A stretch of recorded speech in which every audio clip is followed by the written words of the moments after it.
Cool. So second little Kontakt video, we're going to be dragging and dropping samples directly onto individual keys of the keyboard, which will let us create a drum kit.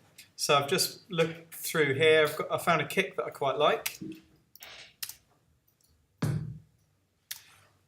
And as we did before, you can pick samples up, drag and drop, and it creates a new sampler instrument. And if I play keys on the keyboard, you can play it up and down.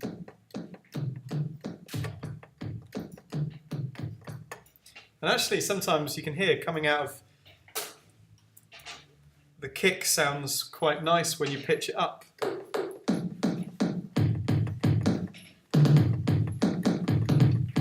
You can it ends up starting to be a pitched instrument.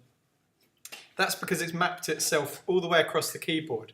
What we're going to do is look at the key mapping. So let's go click the spanner. We know we needed to do that to open up the full editor.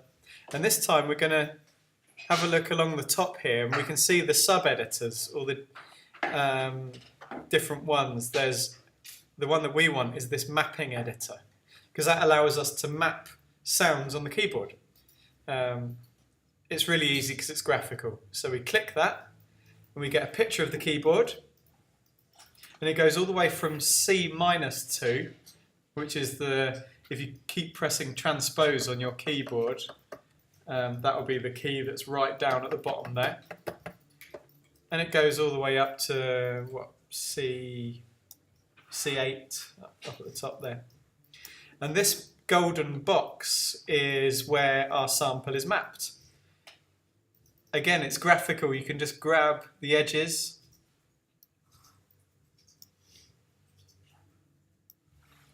and make it so that it only exists on one key. There we go. It's kind of C3 right in the middle. If I press C3, it plays, and if I play other keys either side, it doesn't play. And actually notice when I'm playing keys, we get these little red dots appear just to show us where the note is. Helps us visually find stuff on the keyboard.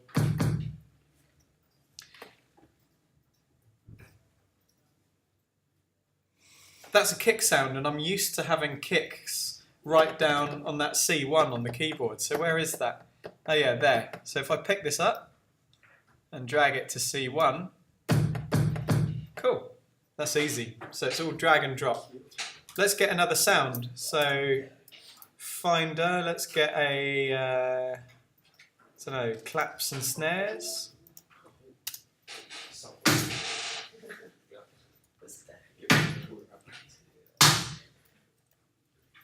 It's quite nice. What I'm going to do, rather than dragging it into the empty area, I'm going to drag it into this keyboard, into the mapping editor. Notice when you do that, if you drag it directly, you can place it on an individual key.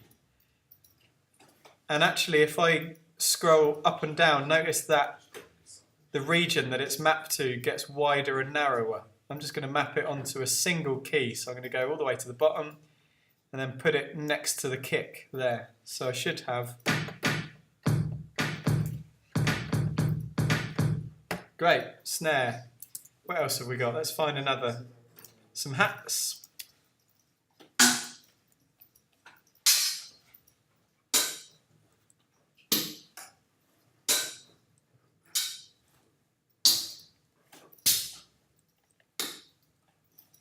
Quite like that one. It's got a softness to it. So let's pick it up.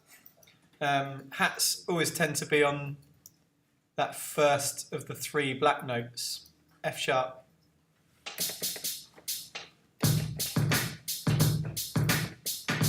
And you can hear we're making our own drum kit.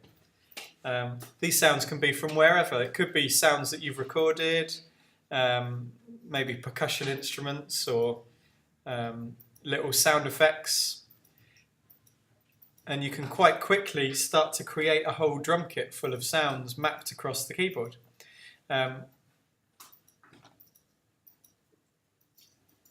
You can show and hide the mapping editor at any time just by pressing the button. And of course, we can show and hide the full editor just by clicking the spanner. The next thing we should probably look at is actually how do we save this. This has got a funny name at the moment. I can click on that, double click, let's call it Ed's Kit.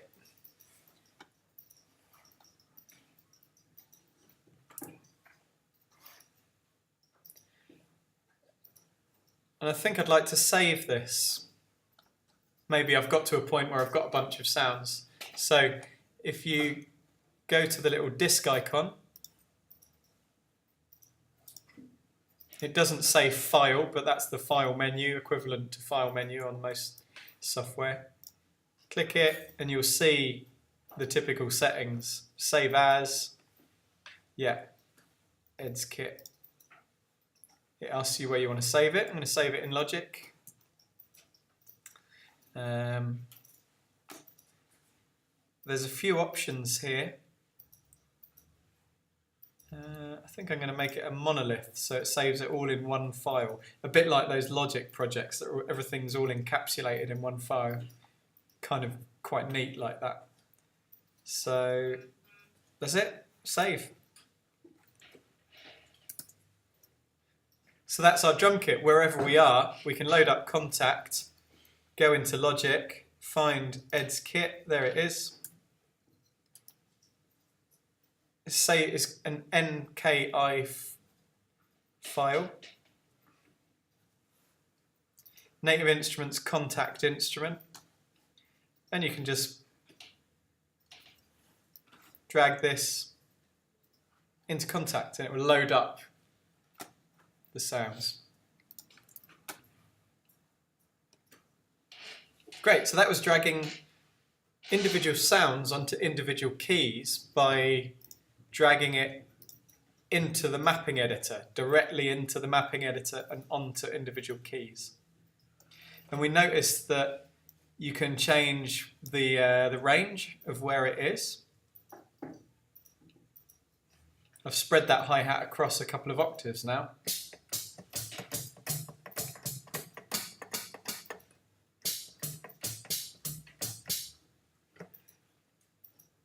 There's another thing that you might have seen. There's this little golden key here.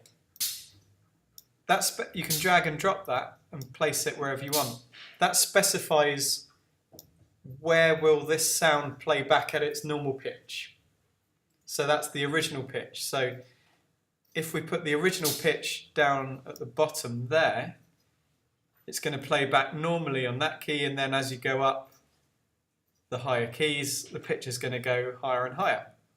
Of course, if we put the normal pitch up at the top, when we play it down here, it's going to be really low.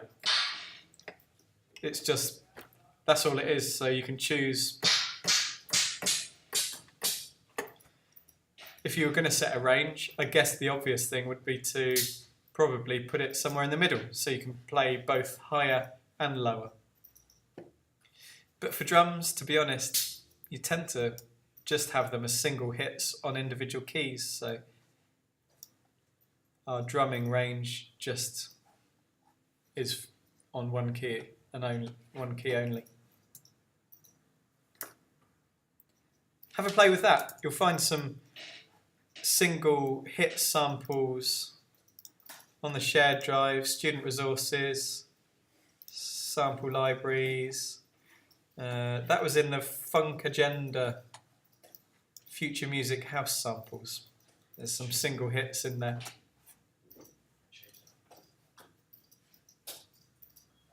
Doesn't have to be drum sounds, remember. There's some synths things in there.